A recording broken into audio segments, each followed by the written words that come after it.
ازيكم يا حبايبي؟ عاملين ان شاء الله تكونوا بألف خير وبأتم صحة واحسن حال. النهارده جيت لكم بفيديو جديد بقى وفيديو مشتريات. كل سنه وانتم طيبين، ربنا يعود عليا الايام وعليكم بخير. وبمناسبه دخول شهر رمضان جبت بقى شويه مشتريات كده من المطبخ، بس حاجات بقى كتير قوي بجمع فيها بقى لي فتره يعني. اهم حاجه قبل ما تكملي الفيديو، قبل الفيديو حطي لي لايك واكتبي لي كومنت حلو وصلي على النبي كتير في الكومنتات. ويلا بينا بقى نبدا في الفيديو.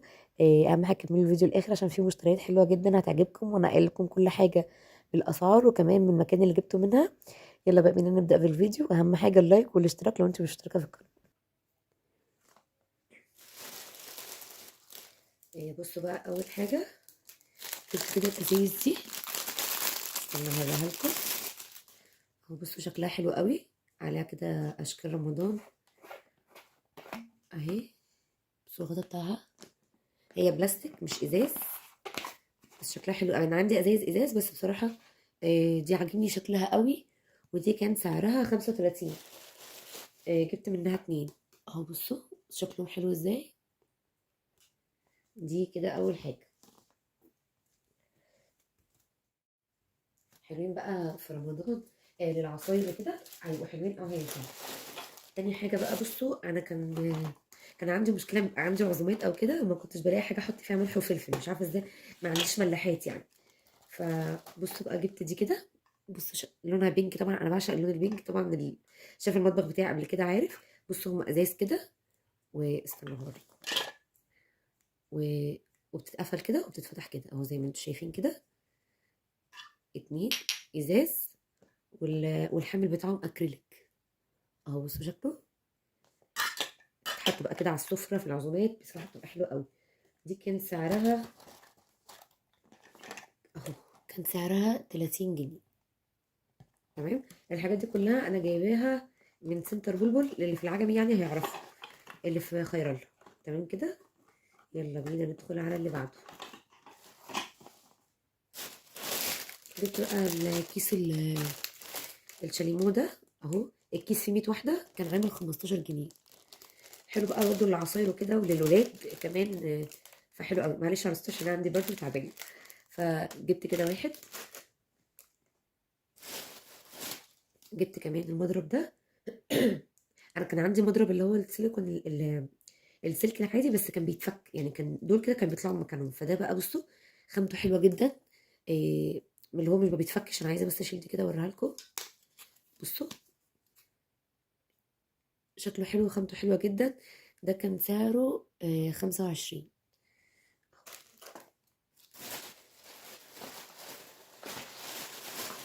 جبت كمان العصيان بتاعت الشيش طاووق دي. ده مش عارفه فيه كام واحده بصراحه، بس ده اللي هو التخين، عشان انا كنت بجيب منه الرفيع فما كانش حلو. ده جبته الكبير. ده كان عامل 15 جنيه. انا بقول لكم كل حاجه بالاسعار اهو، عشان ايه لو عايزين تعرفوا. جبت كمان الاسباتولا دي عشان بصراحه انا عندي 2 وتعبوا معايا قوي، فقلت اجيب واحده. دي كان سعرها 15 جنيه، واكيد برضو ايه لونها بينك. جبت بقى الاستاذ مودي عشان هو عايز يغسل سنانه زي ما بيشوف في الكرتون وكده. جبت الفرشه دي كانت عامل 7 جنيه ونص. وجبت له المعجون ده بتاع اطفال وكده، ما نشوف هيستخدمه ولا ايه. وجبت كمان بقى العسل ده. شكلهم عجبني قوي، ممكن تبان لكم حاجه تافهه يعني بس شكلها حلو قوي. بصوا دي كده هي المفروض معلقه بس بتقف يعني اهو. بصوا بتقف كده يعني. انا هنا عشان بصور على السرير مش عايزه تقف، بس هي المفروض بتقف كده. ديكور يعني، تحط كده على رف في المطبخ ولا حاجه. جبت اللون البينك واللون الازرق. ودي كانت عامله 12 جنيه ونص. فجبت الاثنين دول. استنى ارجعها في الكيس كده. طبعا استنوا بقى الفيديوهات الجايه، هنفرش بقى الحاجات دي مع بعض، وهتشوفوا احطها ازاي، وهتشوفوا كل حاجه بالتفصيل. تمام. بصوا بقى، خلي نفرش الموضوع في الاخر. جبت الصينيتين دول. بصوا شكلهم. دي عليها بكار ودي بوجي طمطم بينك ولبني برضو. دي تقريبا كانت الواحده عامله 5 جنيه تقريبا، مش فاكره قوي بصراحه. جبت 2. وجبت الكوستر ده كده. بصوا هو كوستر خشب بيتحط عليه كوبايتين عصير او حاجه سخنه او اي حاجه يعني. وده بيتحط كده. بصوا كده بيقف كده اهو. دي بتبقى شكلها برضه، بيبقى شكلها شيك قوي. في رمضان بقى تقدمي عصير او حاجه شكلها حلو قوي.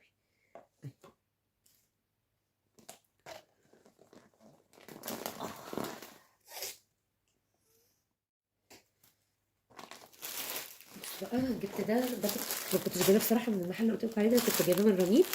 ده سلك مواعين، آه سلك مواعين الاواني اهو، فيها 24 قطعه اهو. شكل على شكل رول كده برضو حلو قوي، عجبني. ماشي، بصوا بقى المجات دي. بصوا ده كان مج كده، بصراحه كنت عايزه اجيب مج يعني جديد وكده، فعجبني شكله قوي. بصوا ده كده الغطا بتاعه، وده كده شكل المج. بصوا بقى الشياكه والحلاوه، بيجي معاه شاليمو كده. الشاليمو ازاز على فكره. بصوا نفس شكل المج بالظبط اهو، بيتحط كده وبتقفلي بقى عليه الغطا كده اهو. ده شكله. بصوا شكله بقى حلو قوي قوي بجد، عاجبني. بصوا هو المفروض ده بايركس وبيتحط على على النار وكده، بس انا طبعا يعني مش هخاطر واحطه على النار.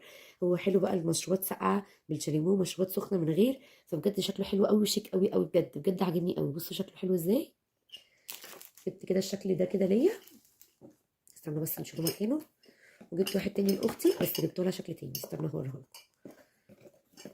اهو. شلت بقى ده كده مكانه. جبت بقى لاختي الشكل ده اه، ده كان سعره 100 جنيه.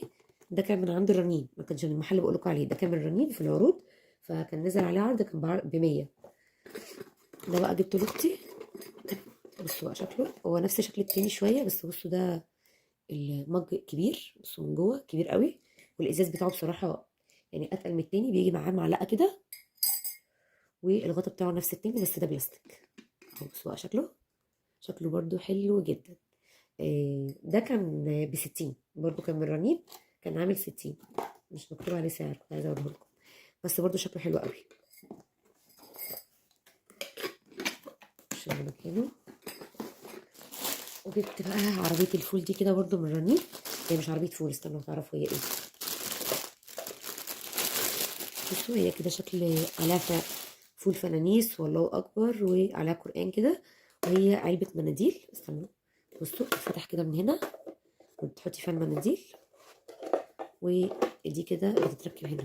بصوا الشكل كده بيتحط هنا كده، ليها فتحه كده هنا اهي، بتتحط فيها كده، بس انا مش عارفه اركبها يعني، بس هي بتتحط كده. بصوا بقى شكلها حلو حلو قوي. تحطي بقى فيها مناديل، تحطيها على سفره او على ترابيزه، فشكلها حلو قوي.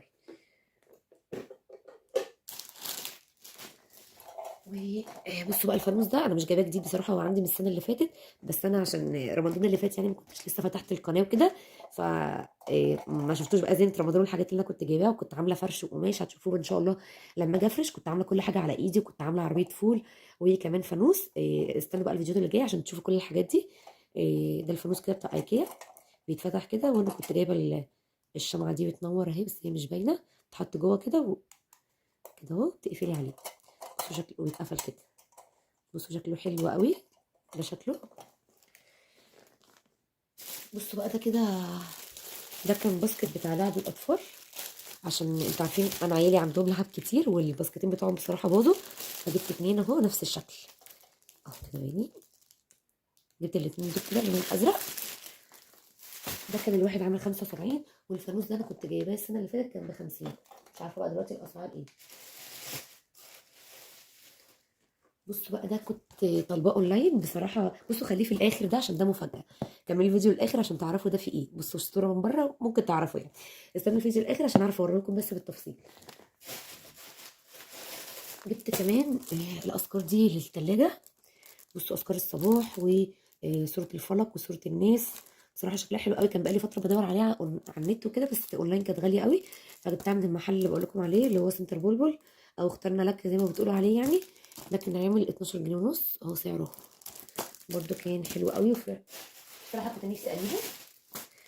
ايوه جبت اشكال التلاجة دي، انا عندي اشكال جايباها من السنة اللي فاتت، بس لقيت دول بصراحة شكلهم حلو فجبتهم. ده كان عامل 7 جنيه ونص.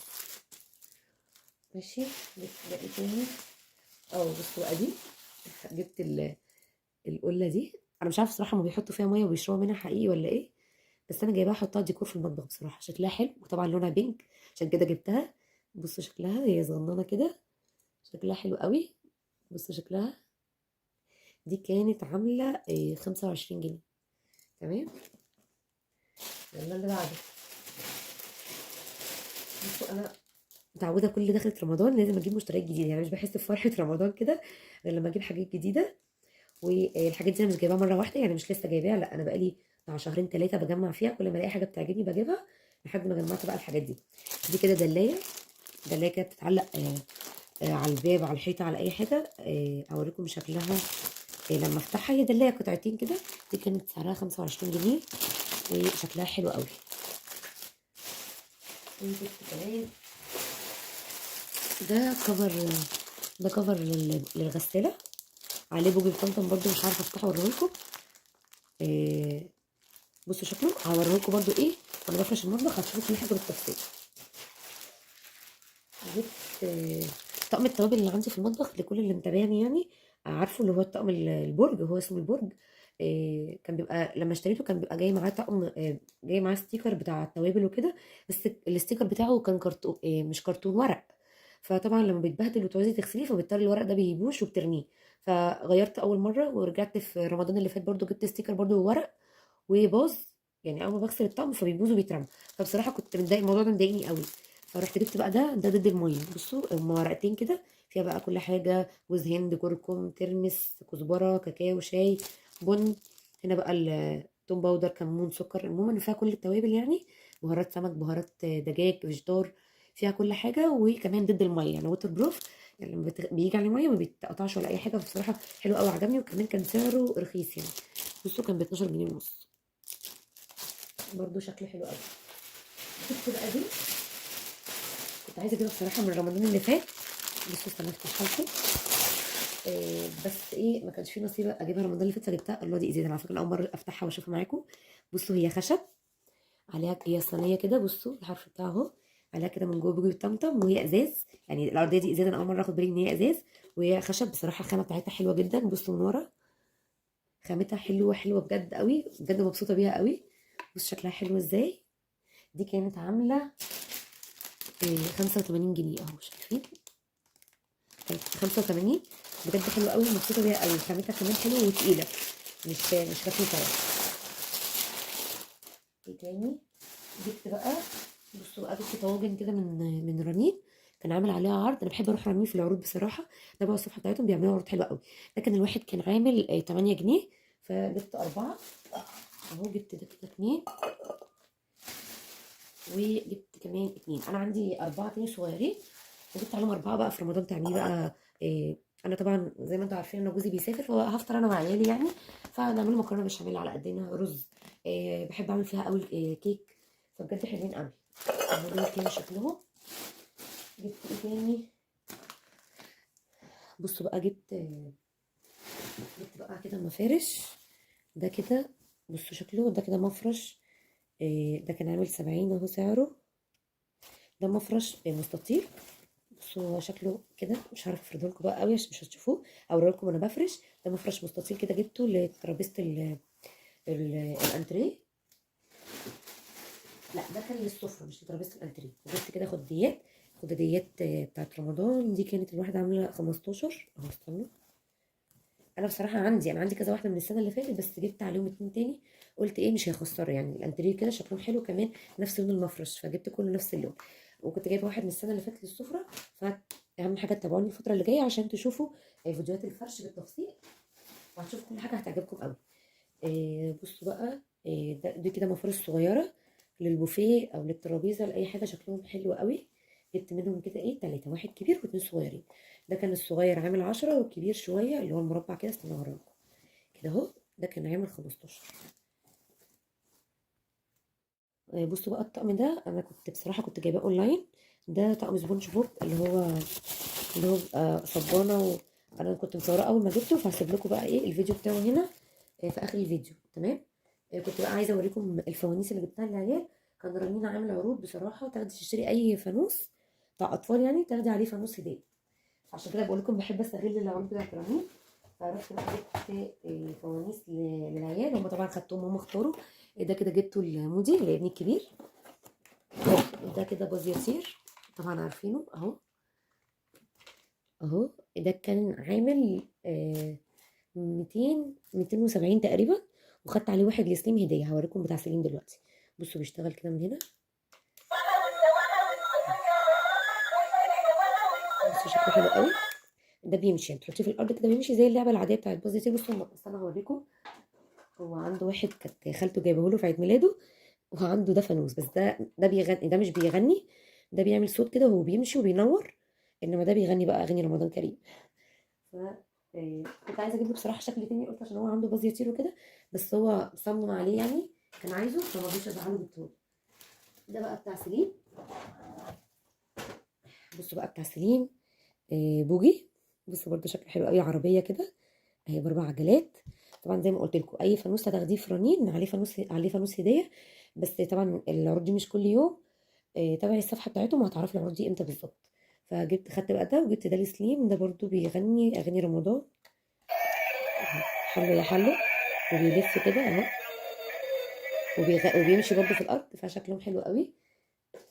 هسيب لكم بقى المقطع، يا رب بقى يكون الفيديو بتاعي عجبكم والمشتريات بتاعتي عجبتكم. آه، انتظروني بقى ان شاء الله في الفيديوهات اللي جايه، هنفرش مع بعض وكل الحاجات دي هنفرشها، وهنشوف الديكور اللي هنعمله في الشقه. ان شاء الله هعمل حاجات حلوه تعجبكم. وبرضه هفرجكم على الديكورات اللي كنت عاملاها السنه اللي فاتت. كنت جبت قماش وعملت حاجات على ايدي يعني، هوريكم كل حاجه بالتفصيل. يا رب يكون الفيديو بتاعي عجبكم. اهم حاجه الامان اللي ما بيني وما بينكم ان انتوا توقفوا الفيديو وتحطوا لي لايك للفيديو لو عجبك الفيديو. ولو انت اول مره بتشتركي اول مره بتشوفي القناه بتاعتي، يا ريت تشتركي في القناه وتفعلي الجرس على الكل عشان كل ما انزل فيديو جديد يوصلك.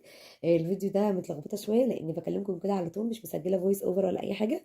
فيا رب يكون الفيديو بتاعي عجبكم واستفدتوا منه باي حاجه حتى لو كانت بسيطه. هستناكم فيديوهات جايه كتير، ومع السلامه حبايب قلبي في حفظ الله ورعايته.